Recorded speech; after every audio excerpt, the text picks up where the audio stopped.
نحمده ونصلي على رسوله الكريم اما بعد فاعوذ بالله من الشيطان الرجيم بسم الله الرحمن الرحيم رب اشرح لي صدري ويسر لي امري واحلل عقدة من لساني يفقهوا قولي۔ قرآن مجید کا آغاز سورۃ الفاتحہ سے ہوتا ہے جو قرآن مجید کی سب سے افضل سورت ہے۔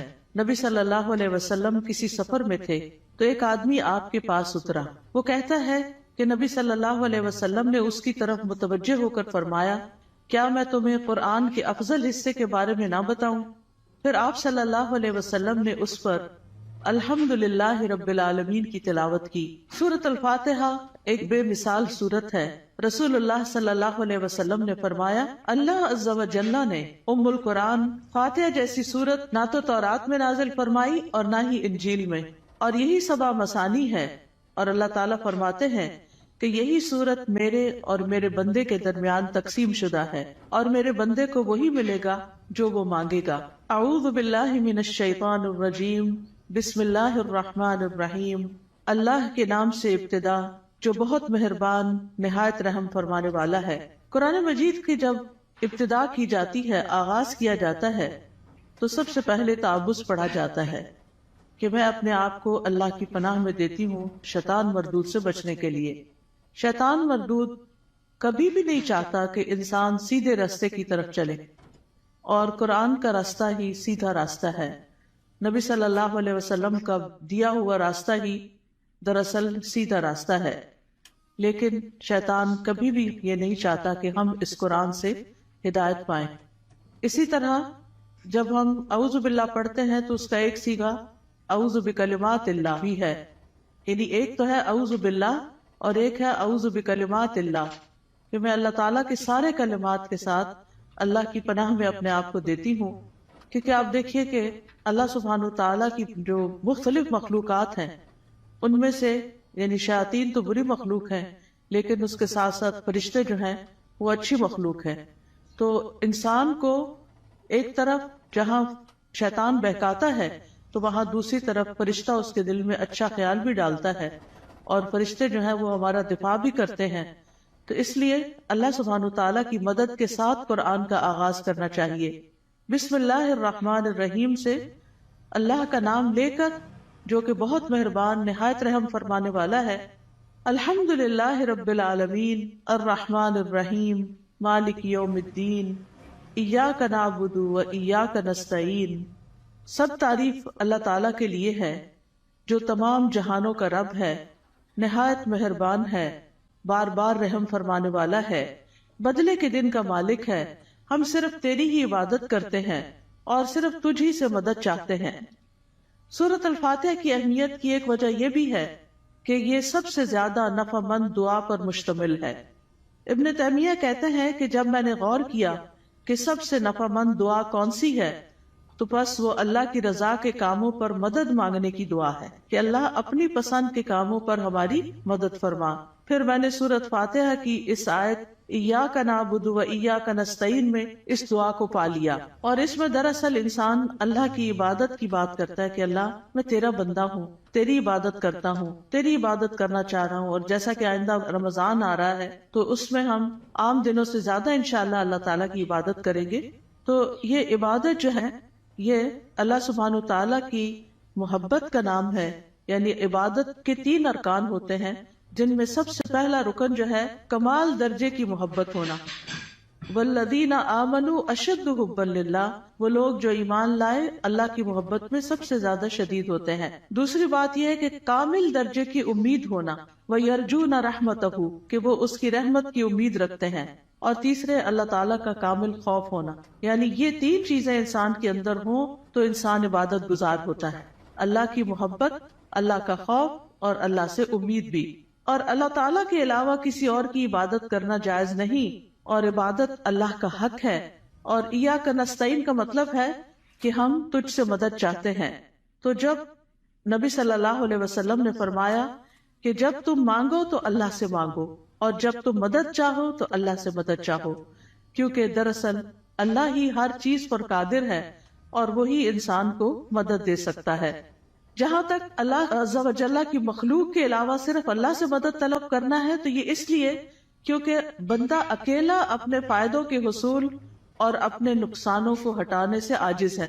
یعنی اگر میں چاہوں کہ میں اکیلی ہی اپنے فائدے حاصل کر لوں یا جو بھی کوئی نقصان دہ چیز ہے یا تکلیف دہ چیز ہے اس سے چھٹکارا پا لوں تو یہ میرے بس کی بات نہیں ہے. کیونکہ انسان کی دین کی مصلحتیں ہوں یا دنیا کی فائدے کی چیزیں ہوں، اللہ کے سوا اس کی مدد کوئی بھی نہیں کر سکتا، اور جس کی مدد اللہ کرے اسی کو مدد حاصل ہوتی ہے، اور جس کو اللہ چھوڑ دے اس کی پھر کوئی مدد کرنے والا نہیں ہوتا، وہ بے یار و مددگار ہو جاتا ہے. اسی لیے ہم کہتے ہیں لا حول ولا قوت الا باللہ، کہ کوئی توفیق نہیں مل سکتی، کوئی قوت نہیں ہوتی مگر اللہ کے ساتھ. یعنی ہمارا حال بدل نہیں سکتا، یعنی حول حال سے بھی ہے، یعنی لا حول حال کی کوئی تبدیلی نہیں ہو سکتی، ایک حال سے دوسرے حال میں ہم نہیں جا سکتے، اور ہمارے اندر کوئی قوت بھی نہیں ہے مگر یہ کہ اللہ ہی کی دی ہوئی قوت اور اللہ ہی کی دی ہوئی طاقت سے انسان کے حالات تبدیل ہو سکتے ہیں. یعنی ہماری زندگیوں میں کئی مسائل ہوتے ہیں، کبھی بچوں کے مسائل، کبھی رشتہ داروں کے مسائل، کبھی اور مالی مسائل، یعنی کئی طرح کی چیزیں انسان کو پریشان کرتی رہتی ہیں. لیکن انسان کی اس ساری حالت کو کوشش کے باوجود بھی بعض اوقات خود سے انسان یا دوسرے لوگ، ہمارے ماں باپ، ہمارے شوہر، ہمارے بچے مل کے اس کو تبدیل نہیں کر سکتے.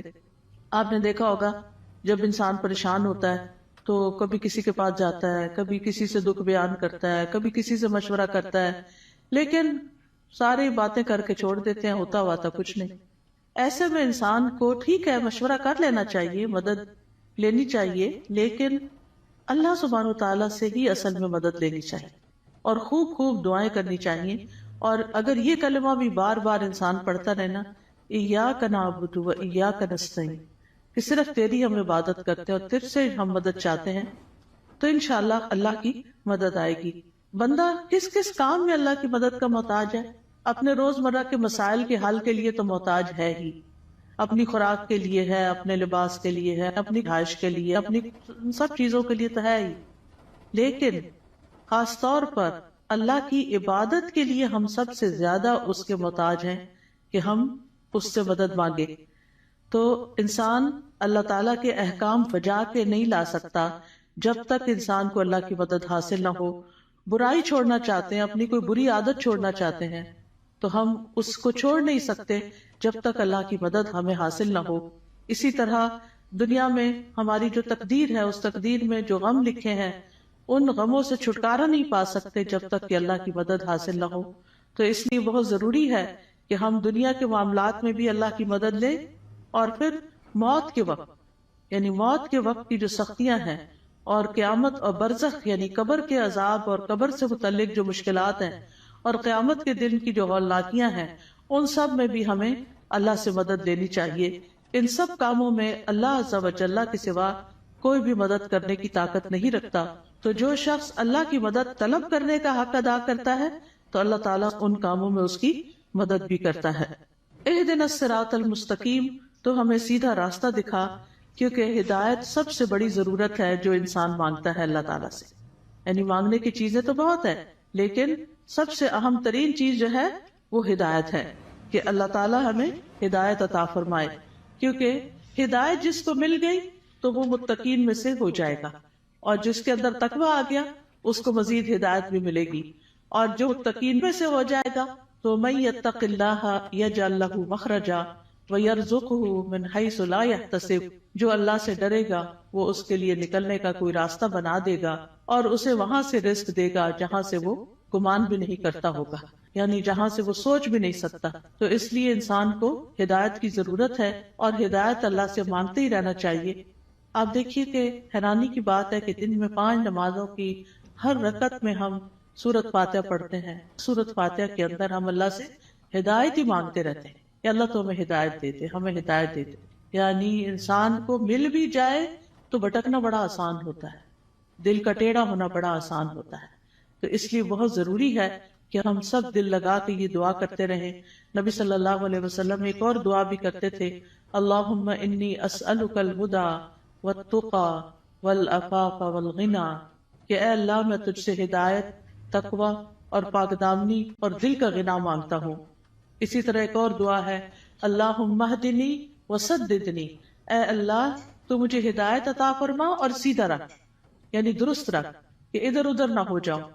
اسی طرح نبی صلی اللہ علیہ وسلم تہجد کے وقت اللہ تعالیٰ سے سیدھے رستے کی ہدایت کی دعا مانگتے تھے، اور اپنی تہجد کی نماز شروع ہی اس دعا سے کرتے تھے، اللہم رب جبریل و میکائیل و اسرافیل فاطر السماوات والارض عالم الغیب والشہادۃ انت تحکم بین عبادک فیما کانوا فیہ یختلفون اللہم اہدنی لما اختلف فیہ من الحق انک تہدی من تشاء الی صراط مستقیم۔ اے اللہ، جبریل، میکائیل اور اسرافیل کے رب، آسمانوں اور زمین کے پیدا کرنے والے، ہر غیب اور حاضر کو جاننے والے، تو اپنے بندوں میں ان چیزوں کا فیصلہ کرے گا جن میں وہ اختلاف کرتے ہیں۔ اے اللہ، مجھے اس حق کی طرف رہنمائی دے جس میں اختلاف کیا گیا ہے۔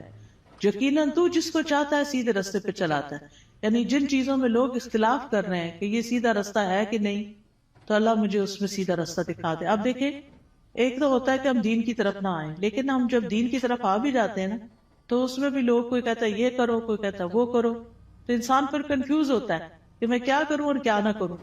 تو ایسے میں جہاں بھی اختلاف ہو، بہتر یہی ہے کہ انسان اللہ سے اس میں صحیح رہنمائی کی دعا مانگے۔ یعنی دو لوگوں کے بیچ میں کوئی مس انڈرسٹینڈنگ، کوئی اختلاف ہو جاتا ہے، ہر انسان کیا سمجھتا ہے میں ٹھیک ہوں، اور وہ اپنا نقطہ نظر جو ہے یا اپنا پوائنٹ آف ویو جو ہے وہ بہت شدت کے ساتھ بیان کرتا ہے، لیکن اصل بات یہ ہے کہ انسان اللہ سبحانہ تعالیٰ سے جب مدد مانگتا ہے کہ اللہ اس اختلاف میں مجھے ہدایت دے، تو ہی سیدھے رستے پر ہوتا ہے۔ پھر اسی طرح یہ ہے کہ بچوں کو بھی صحیح فیصلے کرنے کے لیے ہدایت کی دعا دینی چاہیے۔ عبد الحمید بن سلمہ کہتے ہیں کہ ان کے والدین ان کے متعلق اپنا مقدمہ لے کر نبی صلی اللہ علیہ وسلم کی خدمت میں حاضر ہوئے۔ میرے والدین میں سے ایک مسلمان تھا، دوسرا نہیں تھا، کافر تھا۔ نبی صلی اللہ علیہ وسلم نے بچے کو اختیار دیا تو وہ ان دونوں میں سے جو کافر تھا اس کی طرف متوجہ ہو گیا۔ تو آپ کو فکر لگی کہ یہ اگر کافر لے جائے گا تو بچے کو کافر بنا دے گا۔ تو آپ صلی اللہ علیہ وسلم نے اسی وقت دعا کی، اللہم اہدہ، اللہ اس کو ہدایت دے دے۔ تو وہ مسلمان کی طرف متوجہ ہو گیا۔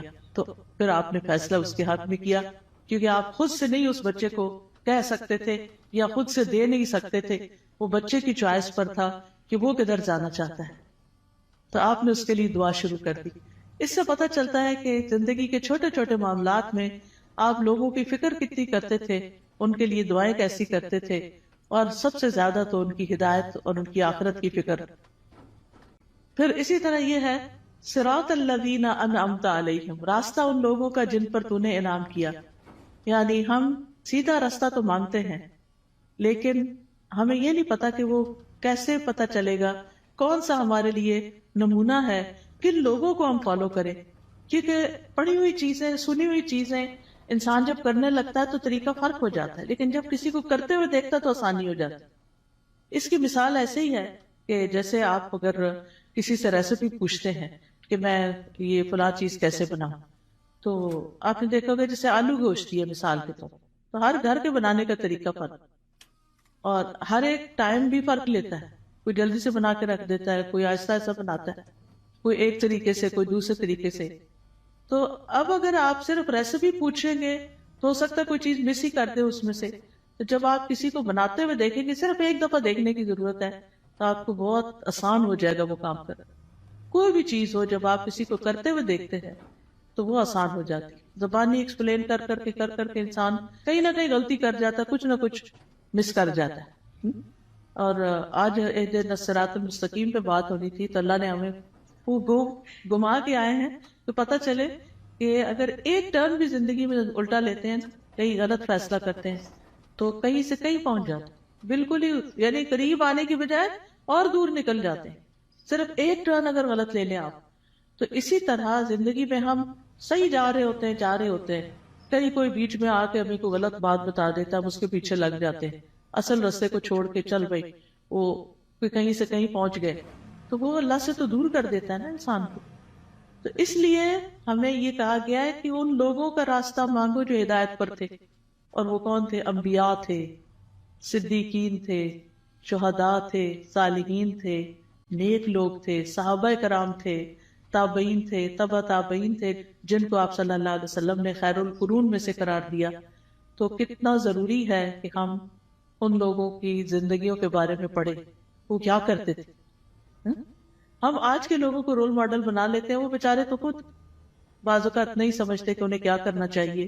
تو اصل رول ماڈل جو ہیں ہمارے وہ صحابہ کرام ہیں، صحابیات ہیں، کہ انہوں نے نمازیں کیسے پڑھی، ان کے روزے تہجد کیسے تھے، ان کا صدقہ خیرات کیسا تھا، ان کے لوگوں سے معاملات کیسے تھے، ان کی خوشی اور ناراضگی کیسی تھی. تو اگر ہم ان چیزوں کے بارے میں پڑھتے رہیں گے، جانتے رہیں گے، تو آپ دیکھیں گے کہ بہت سی چیزیں درست ہو جائے گی. یعنی اپنی غلطیاں بھی نظر آئیں گی اور جو اچھے کام ہیں وہ بھی. اور ان کی زندگی کے واقعات اور حالات بہت موٹیویشنل بھی ہوتے ہیں. یعنی اگر آپ صحابہ کی کہانیاں پڑھیں تو انسان روئے بغیر رہ نہیں سکتا. مجھے یاد ہے جب میں نے ہائی اسکول ختم ہی کیا تھا تو چھٹیاں تھی کافی ساری، تو اس میں میں نے بکس پڑھنی شروع کر دی. اور سب سے زیادہ مجھے جن بکس نے انسپائر کیا وہ اسی طرح کی لائف سٹوریز تھیں. یعنی جو بڑے لوگوں کی کہانیاں اور نیک لوگوں کی کہانیاں. اس میں ہم کہتے ہیں اچھا یہ لوگ اس طرح کر سکتے ہیں تو ہم نہیں کر سکتے، یہ بھی تو اسی دنیا میں رہتے ہیں. تو اس سے پھر انسان کو انسپریشن بہت ملتی ہے. تو یہاں بھی اللہ تعالیٰ نے جو سیدھا رستہ بتایا ہے وہ ان لوگوں کا رستہ اختیار کرنے کے لیے کہا ہے کہ جن پر اللہ نے انعام کیا، ان کا نہیں جن پر اللہ تعالیٰ غضبناک ہوا، اور نہ ان کا جو بھٹکے ہوئے ہیں. پھر ہے سورۃ البقرہ. سورۃ البقرہ جو ہے وہ قرآن کی کوہان ہے. نبی صلی اللہ علیہ وسلم نے فرمایا ہر چیز کی ایک کوہان ہوتی ہے، یعنی اونچا حصہ ہم. اور قرآن کی کوہان سورۃ البقرہ ہے. اور جب شیطان سورۃ البقرہ کی تلاوت سنتا ہے تو وہ اس گھر سے نکل جاتا ہے جس میں سورۃ البقرہ کی تلاوت کی جا رہی ہو. اس کو پڑھنا باعث برکت ہے اور اس کو چھوڑنا باعث حسرت ہے. رسول اللہ صلی اللہ علیہ وسلم نے فرمایا سورۃ البقرہ پڑھا کرو، کیونکہ اس کا پڑھنا باعث برکت ہے، چھوڑنا باعث حسرت ہے، اور اس کے پڑھنے والے پر جادوگر قدرت نہیں پا سکتے. یعنی ایسے لوگ جادو سے محفوظ رہتے ہیں جو سورۃ البقرہ پڑھتے رہتے ہیں. اب اس کا طریقہ کیا ہے؟ کیونکہ لوگ پوچھتے ہیں کہ اچھا پھر کیسے پڑھیں. ایک تو یہ ہے کہ ایک ہی دن میں ساری پڑھ لیں، اور کیسے بہت سارے لوگ ہوتے ہیں جو روز سورۃ البقرہ پڑھتے ہیں. اور ایک یہ ہے کہ ایک ایک سپارہ کر کے آپ روز پڑھ لیں. ایک یہ ہے کہ ربع ربع ربع ربع کر کے آپ اس کو، یعنی کہ 8 اور 10 دن لگ جاتے ہیں تقریباً اس طرح، تو مہینے میں 3 دفعہ ہو جائے گی. ایک یہ ہے کہ روزانہ آپ ایک صفحہ پڑھ لیں، اور جب تک وہ صفحے سارے ختم نہیں ہوتے تو وہ اس طرح روزانہ آپ یعنی یا نماز میں یا دیکھ کے یعنی پڑھتے رہیں. یعنی سورۃ البقرہ کے ساتھ اپنا تعلق قائم رکھیں تو اس کا فائدہ یہ ہوگا کہ جادوگر اثر نہیں کر سکیں. کیونکہ جن لوگوں پہ کوئی جادو کی شکایت ہوتی ہے نا، جب وہ بےچارے ایک دفعہ اپنا توڑ کر آتے ہیں، جب ان کو پتہ چلتا ہے توڑ ہو گیا تو دوبارہ کر دیتے ہیں، پھر دوبارہ کر دیتے ہیں. تو اس لیے پروٹیکشن بڑی ضروری ہوتی ہے، اور سورۃ البقرہ جو ہے اسی میں سے ہے. ابو ہریرہ رضی اللہ عنہ سے روایت ہے کہ رسول اللہ صلی اللہ علیہ وسلم نے فرمایا تم اپنے گھروں کو قبرستان نہ بناؤ، کیونکہ شیطان اس گھر سے بھاگ جاتا ہے جس گھر میں سورۃ البقرہ کی تلاوت کی جاتی ہے. پھر آیت نمبر 1 ہے سورۃ البقرہ کی، الف لام میم ذالک الکتاب لا ریب فیہ ھدی للمتقین. یہ کتاب ہے جس میں کوئی شک نہیں، ہدایت ہے متقی لوگوں کے لیے. قرآن جو ہے وہ شکوک و شبہات سے پاک کتاب ہے، یعنی ایسے علم پر مبنی ہے جو یقینی ہے، جو سب سے سچی بات ہے، اس کی ہر بات ہی سچی ہے. کون ہے متقین؟ الذین یؤمنون بالغیب ویقیمون الصلاۃ ومما رزقناہم ینفقون. جو غیب پر ایمان لاتے ہیں، نماز قائم کرتے ہیں، اور جو رزق ہم نے ان کو دیا ہے اس میں سے وہ خرچ کرتے ہیں. تو ایمان بالغیب جو ہے یہ دل سے تعلق رکھتا ہے. نماز قائم کرنا جسم کا حصہ ہے، اور مما رزقناہم ینفقون مال کا حصہ ہے، یعنی حقوق العباد کی ادائیگی.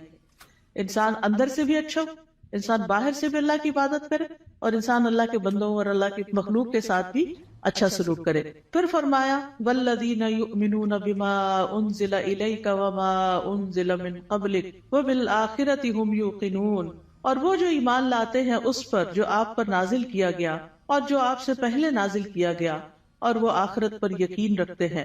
یعنی متقی وہ لوگ ہوتے ہیں، اس کتاب سے ہدایت حاصل کرنے والے لوگ وہ ہوتے ہیں کہ جو اللہ کی طرف سے آئی ہوئی چیزوں پر ایمان رکھتے ہیں، اور جو چیزیں نبی صلی اللہ علیہ وسلم سے پہلے اتاری گئی تھی ان پر بھی ایمان رکھتے ہیں، اور وہ آخرت پر پکا یقین رکھتے ہیں. تو نبی صلی اللہ علیہ وسلم پر نازل شدہ وحی جو ہے اس پر ایمان لانا ضروری ہے. قرآن مجید میں آتا ہے وَأَنزَلَ اللَّهُ عَلَيْكَ الْكِتَابَ وَالْحِكْمَةَ وَعَلَّمَكَ مَا لَمْ تَكُنْ تَعْلَمُ وَكَانَ فَضْلُ اللَّهِ عَلَيْكَ عَظِيمًا. اللہ نے آپ پر کتاب و حکمت نازل کی ہے اور آپ کو وہ کچھ سکھایا جو آپ نہیں جانتے تھے، اور یہ آپ پر اللہ کا بہت ہی بڑا فضل ہے کہ اللہ تعالیٰ نے آپ کو فائدے کی سب چیزیں سکھا دی ہیں. یاد رکھیے حدیث بھی قرآن کی طرح نازل ہوتی تھی. وَمَا يَنطِقُ عَنِ الْهَوَىٰ إِنْ هُوَ إِلَّا وَحْيٌ يُوحَىٰ. وہ اپنی خواہش نفس سے کچھ نہیں کہتے، وہ تو صرف وحی ہے جو نازل کی جاتی ہے. حسان بن عطیہ کہتے ہیں کہ جبریل علیہ السلام نبی صلی اللہ علیہ وسلم کے پاس سنت لے کر اترتے تھے. جس طرح آپ کو قرآن سکھاتے اسی طرح سنت کی تعلیم دیتے تھے. قرآن جو تھا وہ لکھا جاتا تھا، یعنی قرآن جو تھا وہ آپ سنتے تھے اور پھر صحابہ کو لکھوا دیتے تھے. جبکہ سنت جو ہے وہ چونکہ زیادہ تر پریکٹس کی چیز ہے، عمل کی چیز ہے، تو وہ آپ اس چیز پر عمل کر لیتے تھے. نبی صلی اللہ علیہ وسلم نے ہمیں بھی تلقین کی ہے کہ ہم اس قرآن و سنت کو مضبوطی سے پکڑے رکھیں. رسول اللہ صلی اللہ علیہ وسلم نے فرمایا میں تم میں دو چیزیں چھوڑے جا رہا، تم ہرگز گمراہ نہیں ہوگے جب تک ان دونوں کو مضبوطی سے نہ تھام لو. ایک اللہ کی کتاب اور دوسرے اس کے نبی کی سنت ہے. وَبِالْآخِرَةِ هُمْ يُوقِنُونَ. اور آخرت پر وہ یقین رکھتے ہیں. یقین کا معنی جو ہے وہ ایسا ایمان ہے جس کی طرف شک داخل، یعنی اتنا پکا کہ جیسے انسان اپنی آنکھوں سے کوئی چیز دیکھ رہا ہوتا ہے تو اس پر یقین ہوتا ہے کہ میں کوئی جھوٹ نہیں دیکھ رہا، مجھے حقیقت ہے.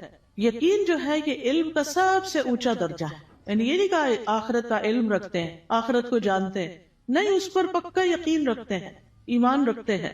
تو یقین کے فائدے کیا ہوتے ہیں؟ یقین کا فائدہ یہ ہوتا ہے کہ انسان کے لیے عمل آسان ہو جاتا ہے. انسان کو اللہ تعالیٰ سے یقین مانگنا چاہیے. ابو بکر رضی اللہ عنہ دعا میں یہ کلمات کہتے تھے اللہم ہب لی ایمانا و یقینا و معافاتا و نیتا. اے اللہ مجھے ایمان اور یقین اور عافیت اور اچھی نیت عطا فرما. اولئک علی ھدی من ربہم و اولئک ھم المفلحون. یہی لوگ اپنے رب کی طرف سے ہدایت پر ہیں اور یہی لوگ دراصل فلاح پانے والے ہیں. اس کے بعد فرمایا بے شک وہ لوگ جنہوں نے کفر کیا ان کے لیے برابر ہے کہ آپ انہیں ڈرائیں یا نہ ڈرائیں، وہ ایمان نہیں لائیں گے. اللہ نے ان کے دلوں اور ان کے کانوں پر مہر لگا دی ہے اور ان کی آنکھوں پر پردہ ہے اور ان کے لیے بہت بڑا عذاب ہے. گناہ جب دل پہ پے در پے آتے ہیں تو دل کو بند کر دیتے ہیں، اور جب اسے بند کر دیتے ہیں تو اللہ کی طرف سے ٹھپا اور مور لگ جاتی، پھر ایمان اندر نہیں داخل ہوتا. اس لیے پھر انسان کا کفر سے چھٹکارا پانے کا کوئی رستہ نہیں رہ جاتا. ختم اللہ علی قلوبہم. اور پھر کان بھی نہیں سنتے اور آنکھیں بھی نہیں دیکھتی، کہیں سے بھی عبرت نہیں ہوتی. انسان ایسے ہی جانوروں کی طرح زندگی گزار کر پھر اللہ کے پاس چلا جاتا ہے اور وہاں جا کر بہت بڑے عذاب کا سامنا کرتا ہے. اس کے بعد ایک تیسرے گروہ کی بات کی گئی اور وہ ہے منافقوں کا گروہ. وَمِنَ النَّاسِ مَن يَقُولُ آمَنَّا بِاللَّهِ وَبِالْيَوْمِ الْآخِرِ وَمَا هُمْ بِمُؤْمِنِينَ. لوگوں میں سے کچھ ایسے بھی ہوتے ہیں جو کہتے ہیں ہم اللہ اور یوم آخرت پر ایمان لائے، حالانکہ وہ مومن نہیں ہوتے. وہ اللہ کو دھوکہ دیتے ہیں اور ان لوگوں کو جو ایمان لائے، اور نہیں وہ دھوکہ دیتے مگر اپنے آپ ہی کو، اور وہ اس کا شعور نہیں رکھتے. فی قلوبہم مرض فزادہم اللہ مرضا ولہم عذاب علیم بما کانوا یکذبون. ان کے دلوں میں ایک بیماری ہے تو اللہ نے ان کی بیماری کو اور زیادہ کر دیا اور ان کے لیے دردناک عذاب ہے، اس لیے کہ وہ جھوٹ بولتے تھے. تو یہ کون سی بیماری ہے؟ یہ دنیا کی محبت کی بیماری ہے. اس وجہ سے وہ اللہ سبحانہ و تعالیٰ کی عبادت نہیں کرتے، اسی وجہ سے وہ آخرت کی فکر نہیں کرتے، اسی وجہ سے وہ نبی صلی اللہ علیہ وسلم کی سنت کو کوئی اہمیت نہیں دیتے. کیونکہ جب دل دنیا کی طرف جھک جاتا ہے اور اس کے اندر بڑھتا چلا جاتا ہے، جو دنیا میں ہی سکون پاتا ہے، دنیا سے محبت کرتا ہے، وہ دل پھر آخرت سے غافل ہو جاتا ہے. اور جب آخرت سے غافل ہو جاتا ہے تو پھر اللہ سبحانہ و تعالیٰ ایسے بندے کو اس کے نفس کے حوالے کر دیتے ہیں اور پھر آخرت میں اس کے لیے دردناک عذاب ہے. اور جب ان سے کہا جاتا ہے کہ زمین میں فساد نہ کرو تو وہ کہتے ہیں کہ ہم تو اصلاح کرنے والے ہیں. خبردار، بے شک وہی لوگ فساد کرنے والے ہیں لیکن وہ شعور نہیں رکھتے. اور جب ان سے کہا جاتا ہے ایمان لاؤ جس طرح لوگ ایمان لائے، تو کہتے ہیں کیا ہم ایمان لائیں جس طرح بے وقوف ایمان لائے ہیں؟ خبردار، یقیناً وہ خود ہی بے وقوف ہیں لیکن وہ جانتے نہیں ہیں. اور جب ان لوگوں سے ملتے ہیں جو ایمان لائے تو کہتے ہیں ہم ایمان لائے، اور جب اپنے شیطانوں کے پاس تنہا ہوتے ہیں تو کہتے ہیں یقیناً ہم تو تمہارے ساتھ ہیں، ہم تو صرف مذاق کرنے والے ہیں. یعنی ایسے لوگ ہر ایک سے بنا کے رکھنے کی فکر کرتے ہیں اور کسی کو اس لیے ناراض نہیں کرنا چاہتے کہ ان سے پھر کوئی دنیا کا نقصان نہ ہو جائے. لیکن حقیقت یہ ہے کہ یہ لوگ دین کا مذاق اڑاتے ہیں اور دین کے ساتھ نان سیریس رویہ اختیار کرتے ہیں. تو اس لیے اللہ یستہزئ بہم، جیسے یہ عمل کرتے ہیں ویسے ہی ان کی جزا ہے. اللہ بھی ان سے مذاق کرتا ہے اور انہیں ان کی سرکشی میں مہلت دیے جا رہا ہے تو وہ بھٹکتے پھرتے ہیں. یعنی اللہ سبحانہ وتعالی کا ان کے ساتھ استہزاء یہ ہے کہ وہ ان کے بدبختی کے اعمال اور خبیث حالات کو ان کے سامنے مزین کر دیتا ہے. یعنی انہیں اپنی برائیاں جو ہیں وہ اچھی لگنے لگتی ہیں، جیسے جھوٹ بولنا، دھوکہ دینا، کہنا یہ تو سمارٹنس ہے، دیکھو میں نے فلاں کو کیسے بیوقوف بنایا، اور پھر تنہائی میں بیٹھ کے اس پہ ہنستے ہیں. تو یہ چیزیں جو ہیں یہ انسان کے اپنے ہی لیے نقصان دہ ہوتی ہیں. اولئک الذین اشتروا الضلالۃ بالہدی فما ربحت تجارتہم وما کانوا مہتدین. یہی وہ لوگ ہیں جنہوں نے ہدایت کے بدلے گمراہی خرید لی، تو نہ ان کی تجارت ہی فائدہ مند ہوئی اور نہ ہی وہ ہدایت پانے والے تھے. ان کی مثال اس شخص کی طرح ہے جس نے آگ جلائی، پھر جب آگ نے اس ماحول کو روشن کر دیا اللہ ان کا نور لے گیا اور انہیں اندھیروں میں چھوڑ دیا، وہ دیکھ نہیں پاتے. یعنی ان کے دل کا نور ختم ہو گیا ان کے اپنے اعمال کی وجہ سے. یعنی یہ ان لوگوں کے بارے میں بات کی گئی ہے کہ جو دعویٰ تو کرتے ہیں کہ ہم ایمان لائے اور اس سے دنیا میں کچھ نہ کچھ فائدہ اٹھاتے ہیں کہ وہ مسلمان ظاہر ہوتے ہیں تو مسلمانوں کو جو بینیفٹس ہوتے ہیں یہ ان کے شیلٹر میں آ جاتے ہیں. لیکن یہ ہے کہ دنیا میں تھوڑی سی روشنی ان کو مل گئی مگر آخرت میں تو سخت اندھیرا چھا جائے گا اور ان کو سخت عذاب پہنچے گا. پھر اسی طرح یہ ہے کہ دنیا میں کفر جو ہے وہ روشنی چھپا دیتا ہے اور ان کے پردے چاک ہو جاتے ہیں، جو ان کی منافقت ظاہر ہو جاتی ہے تو وہ اس سے اندھیرے ان کے کھل کے سامنے آ جاتے ہیں کہ ان کے دلوں کے اندر کیا ہے. پھر اسی طرح ان کے بارے میں فرمایا سم بکم عمی فہم لا یرجعون، بہرے ہیں، گنگے ہیں، اندھے ہیں، پس وہ نہیں لوٹتے، یعنی ہدایت کی طرف واپس نہیں آتے. یا ان کی مثال آسمان سے اترنے والی زوردار بارش کی طرح ہے جس میں اندھیرے ہیں اور گرج ہے اور چمک ہے. وہ کڑکنے والی بجلیوں اور موت کے ڈر سے اپنی انگلیاں اپنے کانوں میں ڈال لیتے ہیں اور اللہ کافروں کو گھیرنے والا ہے. قریب ہے کہ بجلی ان کی آنکھوں کی روشنی لے جائے، جب بھی وہ ان کے لیے روشنی کرتی ہے تو وہ اس میں چل پڑتے ہیں، اور جب ان پر اندھیرا چھا جاتا ہے تو وہ کھڑے رہ جاتے ہیں. اور اگر اللہ چاہتا تو ان کی سماعت اور ان کی بصارت کو لے جاتا، بے شک اللہ خوب قدرت رکھنے والا ہے. اور یہ حقیقت ہے کہ اللہ سبحانہ تعالیٰ ہر چیز پر پورا قادر ہے اور ان منافقین پر بھی پوری طرح قادر ہے، اور اللہ تعالیٰ اسباب کے بغیر بھی ان کی سماعت اور بصارت کو ختم کر سکتا ہے. ہم سب کو اپنے لیے دعا کرنی چاہیے کہ اللہ تعالیٰ ہماری آنکھوں، ہمارے کانوں، ہمارے دل کو سلامت رکھ کہ ہم اس سے ہدایت پاتے رہیں. سنن ترمذی میں ایک دعا آئی ہے بڑی خوبصورت، وَمَتِّعْنَا بِأَسْمَاعِنَا وَأَبْصَارِنَا وَقُوَّاتِنَا أَبَدًا مَا أَحْيَيْتَنَا وَاجْعَلْهُ الْوَارِثَ مِنَّا، کہ اللہ ہمیں ہماری سماعت، ہماری بصارت، ہماری قوت سے فائدہ پہنچا اور اسے ہمارا وارث بنا دے. پھر اس کے بعد اگلا رکوع شروع ہوتا ہے، یا ایھا الناس اعبدوا ربکم الذی خلقکم والذین من قبلکم لعلکم تتقون. اے لوگوں اپنے رب کی عبادت کرو، الذی خلقکم جس نے تمہیں پیدا کیا، اور ان لوگوں کو بھی جو تم سے پہلے تھے، تاکہ تم بچ جاؤ، یعنی برے عذاب سے بچ جاؤ. تو عبادت کی بات پہلے بھی ہو چکی کہ ہمیں اللہ نے اپنی عبادت کے لیے پیدا کیا ہے، اور عبادت میں انسان کو اللہ تعالیٰ سے شدید محبت بھی کرنی ہوتی ہے اور اس سے ڈرنا بھی ہوتا ہے اور اس سے امید بھی رکھنی ہوتی ہے. پھر فرمایا الذی جعل لکم الارض فراشا والسماء بناء وانزل من السماء ماء فاخرج به من الثمرات رزقا لکم فلا تجعلوا للہ اندادا وانتم تعلمون. وہ جس نے تمہارے لیے زمین کو فرش اور آسمان کو چھت بنایا اور آسمان سے پانی نازل کیا اور اس پانی سے تمہارے لیے پھل بطور رزق پیدا کیے، بس تم اللہ کے ساتھ کسی کو شریک نہ ٹھہراؤ حالانکہ تم جانتے ہو.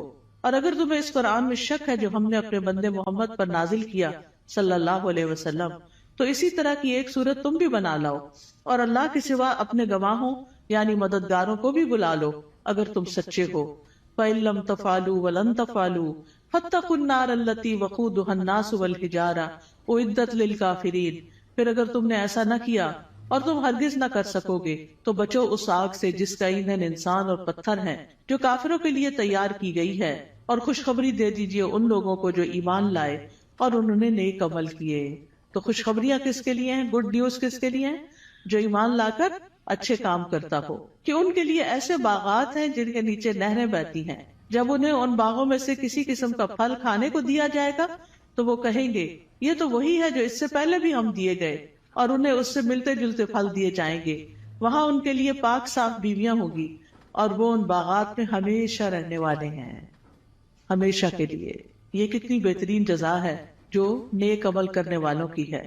معاذ بن جبل رضی اللہ عنہ کہتے ہیں کہ نیک عمل وہ ہوتا ہے جس میں 4 چیزیں ہوں۔ نمبر 1 علم کے ساتھ ہو کیا۔ نمبر 2 اچھی نیت ہو، کرنے کی نیت بھی اچھی ہونی چاہیے۔ نمبر 3 صبر کے ساتھ کرنا چاہیے، اور نمبر 4 اخلاص کے ساتھ کرنا چاہیے۔ تو جس عمل میں یہ سب چیزیں ہوں، صبر بھی ہو، نیت اچھی ہو، عمل انسان کا جو ہے وہ علم کے مطابق ہو، تو وہی شخص جو ہے وہ نیک ہے۔ وَأُتُوا بِهِ مُتَشَابِهًا، اور وہ جنت میں ملتے جلتے پھل دیے جائیں گے، یعنی جنت کے پھل اگرچہ ایک دوسرے سے ملتے جلتے ہوں گے لیکن ان کا ذائقہ بڑا مختلف ہوگا۔ جیسے آم ہے تو آموں سے ملتے جلتے بظاہر دیکھنے میں، یعنی یہ صرف ورائٹی کی انتہا ہے نا، کہ آپ نے کبھی نوٹ کیا ہوگا مثلاً آپ بعض اوقات 2 اورنجز کھاتے ہیں، کیا دونوں کا ذائقہ ایک ہوتا ہے؟ نہیں ہوتا ہے۔ اور اگر کس میں فرق ہو تو ان کی خوشبو، ان کا رنگ، ایون کلر بھی، کسی کا ریڈ ہوتا ہے، کسی کا یلو، کسی کا برائٹ یلو ہوتا ہے، کسی کا اورنجش ہوتا ہے، ان کی خوشبو، ان کی مٹھاس۔ اب وہ جنت میں ان کے سامنے پھل پڑے ہوئے ہیں، دیکھنے میں ایک جیسے لگ رہے ہیں، ایک کھائیں گے اور مزہ، ایک کھائیں گے اور مزہ، ایک کھائیں گے اور مزہ، کیونکہ اگر 2 پھل ایک جیسے بھی کھائیں گے تو وہ بور ہو جاتا ہے نا انسان۔ دیکھیں وہ یہ اورنج، یہ میں نے کھائے ہوئے ہیں، لیکن اتنی ورائٹی ہے جنت میں، اتنی ورائٹی ہے کہ انسان کا دل بھرے گا ہی نہیں کسی وقت۔ دیکھیں ہمیں ہر نئی چیز اچھی لگتی ہے، ہم ہر نئے آئیڈیا سے، ہر نئی یونیک چیز سے انسپائر ہوتے ہیں، تو جنت میں تو ہر وقت ہر چیز نئی نئی نئی نئی نئی، یعنی نہ پرانی چیزیں ہوگی، نہ وہ ریپیٹیشن ہوگی، نہ وہ بوریت ہوگی، نہ وہ دل بھرے گا۔ اب فیشن کیا ہے؟ ایک نیا آئیڈیا ہی ہوتا ہے نا، حالانکہ بعض اوقات اس میں بڑی تکلیف بھی ہوتی ہے، لیکن وہ نیا ہوتا ہے تو لوگوں کو اٹریکٹ کرتا ہے، یونیک، انیوژل۔ تو وہ اتو بھی متشابہہ، دیکھنے میں وہ متشابہ ہیں لیکن کھانے میں ان کا مزہ، جیسے ایک حدیث میں بھی آتا ہے کہ جنت کے جو ببول کا درخت ہوگا اس کے جو کانٹے ہوں گے، اس میں سے ایک کانٹے کے اندر 70,000 قسم کے پھل ہوں گے، یعنی اس کے اندر وہ رنگ ہوں گے اور اس کے ڈفرنٹ چیزیں ہوں گی، اور وہ جب ایک ایک چیز نکالتا جائے گا انسان تو different colour, different test, different خوشبو، ایکسپلور ہی کرتا جائے گا، ایکسپلور ہی کرتا جائے گا۔ اسی لیے خالدین فی، رہنا ہی رہنا ہے، کوئی موت نہیں ہے وہاں، جنت میں موت نہیں ہے، جہنم میں بھی موت نہیں ہے۔ اس لیے انسان کو جنت کا شوق لگ جانا چاہیے اور اس کے لیے کوشش کرنی چاہیے، اس کے لیے تڑپنا چاہیے، اور اس کے لیے ہر وہ کام کر لینا چاہیے جس سے وہ ایک دم اندر چلے جائیں، چاہے وہ اچھی عبادت کر کے، چاہے وہ بندوں کی خدمت کر کے، یعنی جو کام پتہ چلے نا یہ جنت میں لے جانے والا، تو انسان کو اس کا حریص ہو جانا چاہیے۔ ٹھیک ہے ہم کمزور انسان ہیں، نہ ہمارے پاس اتنی ہمت ہے زیادہ، نہ مال ہے زیادہ، لیکن کچھ نہ کچھ تو کرتے چلے جائیں تاکہ ایک دن اللہ تعالیٰ کا دیدار بھی ہو، کیونکہ جنت عدن میں جو لوگ ہوں گے اللہ تعالیٰ کے دیدار میں انہیں کوئی رکاوٹ پیش نہیں آئے گی، اور اللہ تعالیٰ کے وہ بڑے پسندیدہ اور چوزن لوگ ہوں گے۔ لیکن اس کے لیے اللہ کے راستے میں جہاد کرنا، جد و جہد کرنا، نکلنا، اپنے کمفرٹ زون سے باہر نکلنا، اپنا مال خرچ کرنا، اپنی جان لگانا، یہ چیزیں ہیں جس سے انسان جنت کا سودا کرتا ہے۔ ان اللہ اشتری من المؤمنین انفسهم واموالهم بان لهم الجنہ، اللہ نے بے شک خرید لی مومنوں سے ان کی جانیں اور ان کے مال، کیونکہ ان کے لیے جنت ہے۔ تو جنت حاصل کرنے کے لیے انسان کو کچھ دینا پڑتا ہے، اور وہ یہی دنیا کا وقت ہے، تھوڑا سا، یہ چند سال ہے، پتہ نہیں کب تک زندہ ہے کب تک نہیں۔ تو اللہ تعالیٰ سے دعا ہے کہ وہ ہمیں نیک اعمال کرنے کی توفیق عطا فرمائے۔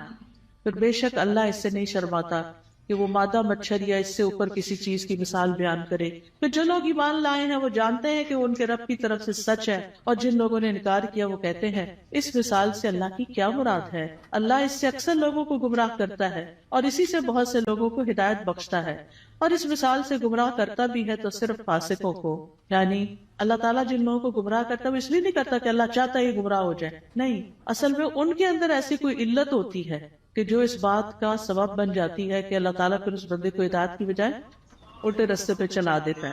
جیسے سورۃ الصف میں آتا ہے فَلَمَّا زَاغُوا أَزَاغَ اللَّهُ قُلُوبَهُمْ وَاللَّهُ لَا يَهْدِي الْقَوْمَ الْفَاسِقِينَ. پھر جب وہ ٹیڑھے ہو گئے تو اللہ نے ان کے دل ٹیڑھے کر دی. انسان سیدھا راستہ چھوڑ کے ٹیڑھے پہ جاتا ہے تو پھر اللہ تعالیٰ اس کو اسی کے حوالے کر دیتا ہے، اور اللہ نافرمان لوگوں کو ہدایت نہیں دیتا. تو جو لوگ رب کے حکم کو مان جاتے ہیں ان کو ہدایت کی تعلیم مل جاتی ہے اور وہ سیدھے رستے پہ چل پڑتے ہیں. اور پھر فاسق کون ہوتے ہیں؟ جو اللہ کے عہد کو اس کے مضبوط باندھنے کے بعد توڑ دیتے ہیں، اور جس چیز کا اللہ نے جوڑنے کا حکم دیا اس کو کاٹ ڈالتے ہیں، یعنی رشتہ داروں سے کاٹ لیتے ہیں اور زمین میں فساد کرتے ہیں. یہی لوگ دراصل نقصان اٹھانے والے ہیں. تم اللہ کا انکار کیسے کر سکتے ہو حالانکہ تم مردہ تھے، پھر اس نے تمہیں زندگی بخشی، پھر وہی تمہیں موت دے گا، پھر وہی تمہیں دوبارہ زندہ کرے گا، پھر اسی کی طرف تم لوٹائے جاؤ گے. واپسی کدھر ہے؟ اللہ ہی کی طرف ہے. اب یعنی کہ 2 مرحلے تو پورے ہو گئے. ایک مرحلہ تھا زندگی سے پہلے آنے کا، جب آدم علیہ السلام کی پشتوں سے اللہ نے سب کی روحیں پیدا کر دی. پھر اس کے بعد اس دنیا میں اب آگے، اب اس کے بعد موت ہے، پھر موت کے بعد پھر زندگی ہے جو ہمیشہ کی زندگی. هو الذی خلق لکم ما فی الارض جمیعا ثم استوى الی السماء فسواہن 7 سماوات وہو بکل شیء علیم. وہ اللہ ہی تو ہے جس نے وہ سب کچھ جو زمین میں ہے تمہارے لیے پیدا کیا، پھر وہ آسمانوں کی طرف متوجہ ہوا تو ان کو ٹھیک کر کے 7 آسمان بنا دیا، اور وہ ہر چیز کا خوب علم رکھنے والا ہے. یہ اللہ تعالیٰ کا ہم پر احسان ہے کہ اس نے ہمارے لیے فائدے کی چیزیں اور عبرت کے سامان زمین میں پیدا کیے، اور ہر وہ چیز جو اللہ نے بنائی وہ ہمارے استعمال کے لیے ہے. تو اللہ تعالیٰ سے دعا ہے کہ وہ ہمیں ان نعمتوں سے بھرپور فائدہ اٹھا کر اس کی اطاعت میں اپنی جان لگانے کی توفیق عطا فرمائے. وآخر دعوانا ان الحمد للہ رب العالمین.